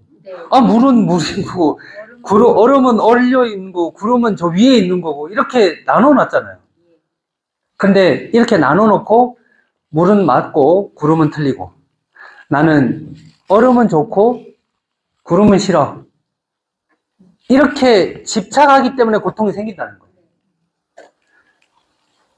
그런데 그 고통에서 벗어나려면 사실 물과 얼음과 구름이 다른 게 아니야. 이렇게 얘기를 하는 거예요. 이해하셨어요? 그러니까 이 도에서 이야기하고자 하는 핵심이 그런 거라는 거예요. 그렇기 때문에 이렇게 얘기를 하려면 근거가 필요하잖아요. 근거가. 그럼 부처님 말씀, 부처님이 무엇을 깨달으셨나? 다시 중도로 가서 다시 연기법으로 가니까 서로 의존해 있지 따로 뭔가 있지 않더라. 맞는 게 따로 있고 틀린 게 따로 있지 않더라. 이렇게 가는 거예요. 그러니까 지금 계속 이제 사찰 문화라는 어떤 현상과 지금 이 부처님의 가르침, 그 다음에 이 사성제의 가르침에서 집착을 하지 않게끔 고통에서 벗어나는 방법을 알려주는 거예요. 알려주는 것과 여러분들이 사찰 공부하고 문화를 배우고 하는 것과는 사실 지금 이게 결이 조금 다르게 접근하셔야 된다는 거예요. 이게 그거고 이게 그거고 해버리면 나중에 혼동이 옵니다. 탑이 뭐 등이고 석등이고 석등이 등이고 뭐 이래 되면 나중에 이거 아니 그때 사성제 팔정도에서 이거 따로 있는 게 아니라는데요. 5층이 3층이고 3층이 9층이고 그거랑 지금 다른 거예요 지금. 어떤 의미인지 아시겠죠 지금. 그래서 여기서는 오로지 고통을 발생시키는 집착을 하지 않게 하기 위해서, 집착은 어떨 때 하냐면 나눠놓고 이것이 맞다, 나는 요거다, 나는 요 조건이다, 이럴 때 집착을 한다는 거예요. 좀 이해가 가셨나요? 이렇게 들어보시니까 뭐 사성제 팔정도 가볍게 패스 되는 거죠. 부처님께서는 고통과 고통의 소멸만을 집중해서 말씀하셨고, 부처님 당시 때 부처님의 사찰을 설명해 주시거나 이러지 않으셨죠. 그쵸? 왜? 그때는 뭐가 더 급했어요? 어떻게 하면 고통에서 빨리 벗어나게끔 제자들을 만들까? 여기에만 초점을 뒀지, 이거 사찰을 어떻게 더 멋있게 짓고 뭐 어디 더 절벽에 높은 데 지으면 더 이런 걸 고민하셨던 게 아니라는 거예요. 그것들은 다 부처님의 이런 가르침을 기반으로 해서 그 시대와 문화에 따라서 어떻게 하면 좀 더 집착심을 버릴 수 있을까? 아, 그러면 도시보다는 산이 더 집착심을 좀 버릴 수 있지 않을까 해서 산으로 가고, 예를 들면 그냥 일반인들이 다 같이 할 수 있는 그런 건물보다 좀 더 특별한 건물일 때 나의 욕심이라든지 이런 게 좀 내려놓을 수도 있지 않을 수 있을까 해서 단청도 하고 더 기와처럼도 짓고 불상도 그냥 일반 철불도 있고 석불도 있고 다양한 그런 형태와 문화로 이런 집착을 버릴 수 있는 것. 그 사람이 집착을 버릴 수 있는 것. 우리 절에 가면 어떤 집착이 버려져요? 사찰에 가면?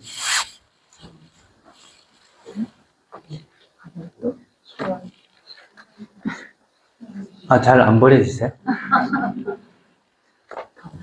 일단 제가 처음에 이제 집에 있다가 절에 가니까 좋았던 거 몇 가지가 있어요. 첫 번째는 집은 굉장히 막 살림살이가 많아요. 막 복잡하고. 아니, 물론 이제 사찰에 따라 좀 다를 수 있어요. 근데 제가 사찰에 딱 가니까, 처음에 어렸을 때 가니까, 넓은 집이에요. 너무 넓은 집이에요. 우리 집에서는 생각해보지 못했던 환경인 거예요. 너무 넓으니까. 그리고 넓은데 뭔가 없어. 텅 비어있어. 뭐 건물이 많이 올라간 것도 아니고 그냥 대웅전 큰 거에 그냥 하나에 다 돼 있어서 그런 느낌을 받았어요. 그러니까 저에게는 그런 사찰이 큰 집이다. 좋은 집이다. 그리고 내가 막 성공해서 뭐 이렇게 돈을 많이 벌어서 해야 되겠다라는 생각을 했는데 불상을 보니까 다 금이네. 거기서 내가 아무리 벌어봤자 안 되겠다 등등 해서 여러 가지 내가 그동안 갖고 있었던 생각들과 사찰에 가서 겪어보고 느껴보고 했던 것들이 오히려 저에게는 그런 집착이라든지 욕심을 내려놓을 수 있게끔 하는 하나의 좋은 모습이 되었던 것 같아요. 물론 이제 케이스마다 조금씩 다를 수는 있는데 그런 식으로 사찰 문화가 발전되고 사람들에게 부처님의 이런 가르침들을 교리로서가 아니라 그냥 느낌으로 그냥 알려주기 위한 좋은 방편으로 굉장히 고심했을 거라고 생각이 듭니다. 그래서 일단 사찰 공부는 공부대로 그 의미와 내용을 공부하시는 게 맞고, 이거는 부처님께서는 본래는 이 조건으로 고통에서 어떻게 하면 빨리 벗어나게끔 할까? 그러면 왜 고통을 일으키고 고통이 발생될까? 사람들이 집착하고 내 말이 맞고 내가 옳고 이렇게 집착하고 있기 때문에 상대방을 비방하고 싸우고 언쟁이 일어나고 다툼이 일어나고 그래서 고통이 생기는구나. 그러면 이것과 저것이 사실은 조건으로 인해서만 발생되지, 그 조건이 바뀌면 그렇게 그것만 옳다라고 주장하지 않으면 집착하지 않지 않을까? 그래서 발생되는 고통에서 벗어날 수 있지 않을까? 그러면 그 길을 알려줘야겠다 해서 도로서 오비구한테는 뭐만 집착하고 있었어요? 고행만 해야 된다는 집착을 하고 있었잖아요. 이것만 맞다. 근데 부처님께서 가셔서 나 선정도 닦아보고 고행도 해봤는데 고행이 다는 아니더라. 이렇게 떼주셨죠. 오히려 그것처럼 팔정도가 8가지 이렇게 하나에 집착하고 있거나 이것이 옳다라고 생각했던 사람들에게 그것이 아니다. 사실은 그냥 조건에 따라서 일어나기도 하고 조건에 따라서 사라지기도 한 걸 왜 너는 무언가가 따로 있다라고 생각하고 무엇인가 실체가 딱 있어서 맞는 것은 따로 있고 틀린 것은 따로 있다라고 생각하느냐. 여러분들 그런 표현 들어보셨죠? 내 눈에 흙이 들어가기 전에 절대 안 돼. 그 말은 뭔가요? 내 말이 절대적으로 옳다는 거예요. 그것이 맞고 너희들은 틀렸다. 그런 마음을 가지고 있는 이상 집착할 수밖에 없고 그 집착으로 인해서 많은 사람들이 고통받아요. 그래서 불교에서 자꾸 네 마음을 먼저 살펴보고 네 마음을 바꿔라. 이렇게 이야기하는 것이 지금 사성제를 기반으로 했을 때 이 도를 지금 우리는 중도다, 영기다, 팔정도다 이렇게 표현을 했지만 결국은 어떻게 하면 집착을 하지 않을 수 있을까? 집착에서 벗어날 수 있을까?를 고민했던 결과로서 조건에 따라 다르게 발생되더라. 다만 너는 지금 그 조건이니까 그럴 수밖에 없다. 하지만 다른 조건에서는 다르다라는 걸 계속 이야기해 주는 거예요. 그것을 한마디로 딱 줄이면 모든 건 다 연결되어 있다. 니께 내게 따로 있는 게 아니고 우리가 다 연결되어 있다는 거예요. 하나기도 하고 하나면서 따르기도 하고 그런 더 심오한 대승의 중간, 요시, 화엄, 천태 그런 것들은 이 기반을 이 사성제 8정도의 부처님의 가르침을 기반으로 해서 더 이제 심화되고 더 나눠지고 더 아마 기회가 되시면 그런 공부들 대승의 화엄, 천태, 정토, 선 이런 것들로 더 나중에 풍성하게 되실 거라고 저는 믿습니다. 자, 오늘 2주 동안 사성제 8정도의 핵심은 어떻게 하면 나는 이것이 고통인지 빨리 자각하고 이 고통에서 어떻게 벗어날 수 있을까? 이것만 고민하셨던 부처님의 말씀을 2회에 걸쳐서 결국은 조건이 바뀌면 옳고 그른 것도 사라지고 옳고 그른 것이 사라져서 집착할 것이 없구나. 이것을 알아차리시는 시간이 되었었기를 기도드리겠습니다. 감사합니다.